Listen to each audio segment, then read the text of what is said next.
गर्भगृह में स्थापित होगी अरुण योगीराज की बनाई रामलला की प्रतिमा, ये है खासियत। पूरे देश को 22 जनवरी का इंतजार है। इस इंतजार के बीच रामलला की उस मूर्ति का भी चयन हो गया है जो गर्भगृह में विराजमान होगी। नवनिर्मित मंदिर के गर्भगृह में मैसूर, कर्नाटक के मूर्तिकार अरुण योगीराज द्वारा निर्मित रामलला की प्रतिमा स्थापित की जाएगी।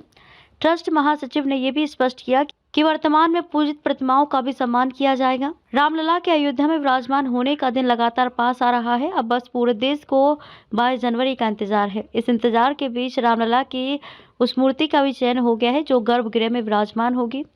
नवनिर्मित मंदिर के गर्भगृह में मैसूर के मूर्तिकार अरुण योगीराज द्वारा निर्मित रामलला की प्रतिमा स्थापित की जाएगी। ये घोषणा श्री राम जन्मभूमि तीर्थ क्षेत्र ट्रस्ट के महासचिव चंपत राय ने की।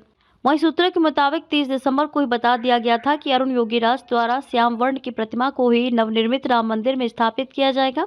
चंपत राय ने श्री राम जन्मभूमि तीर्थ क्षेत्र ट्रस्ट की रामघाट स्थित मंदिर निर्माण कार्यशाला में आयोजित प्रेस वार्ता में बताया कि ट्रस्ट के सदस्यों ने आम सहमति से अरुण योगीराज द्वारा निर्मित प्रतिमा पसंद की थी। ट्रस्ट के महासचिव ने अरुण योगीराज की कला की प्रशंसा करते हुए बताया कि केदारनाथ में स्थापित शंकराचार्य तथा दिल्ली के इंडिया गेट पर स्थापित नेताजी सुभाष चंद्र बोस की प्रतिमा के मूर्तिकार योगीराज ही हैं। वह देश के प्रमुख मूर्तिकार हैं। ट्रस्ट महासचिव ने यह भी स्पष्ट किया कि वर्तमान में पूजित प्रतिमाओं का भी सम्मान किया जाएगा। चंपत राय ने बताया कि 22 जनवरी को गर्भगृह में रामलला के विग्रह की स्थापना से जुड़ी तैयारियों को ध्यान में रखकर वैकल्पिक गर्भगृह में विराजे रामलला का दर्शन 21 व 22 जनवरी को बंद रखे जाने की योजना पर विचार किया जा रहा है। इस दौरान रामलला की नियमित पूजा आरती एवं भोग राग का क्रम निर्बाध रूप से चलेगा। ट्रस्ट महासचिव ने स्पष्ट किया कि रामलला के विग्रह की प्राण प्रतिष्ठा का अनुष्ठान तो मंगलवार से ही शुरू हो रहा है, किंतु प्रधानमंत्री नरेंद्र मोदी की उपस्थिति में प्राण प्रतिष्ठा का मुख्य पूजन 22 जनवरी को मध्याह्न 12:20 से 1 बजे तक चलेगा।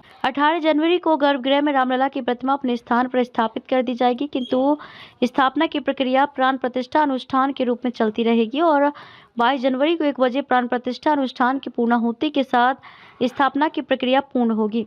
इसके बाद ही नए गर्भगृह में रामलला का दर्शन पूजन शुरू हो सकेगा। स्वतंत्रता के 75 वर्ष बाद भी विकास से वंचित गरीब आदिवासी समूहों के 1 लाख लोगों को पक्के घर के लिए खाते में पैसे भेजते हुए प्रधानमंत्री मोदी ने सोमवार को सरकार में वंचित गरीबों व वनवासियों के कल्याण के लिए किए जा रहे कार्यों का हवाला दिया। पीएम ने कहा कि प्रभु राम का स्मरण करेंगे तो माता सबरी की याद आना स्वाभाविक है तथा राम की कथा माता सबरी के बिना संभव ही नहीं है।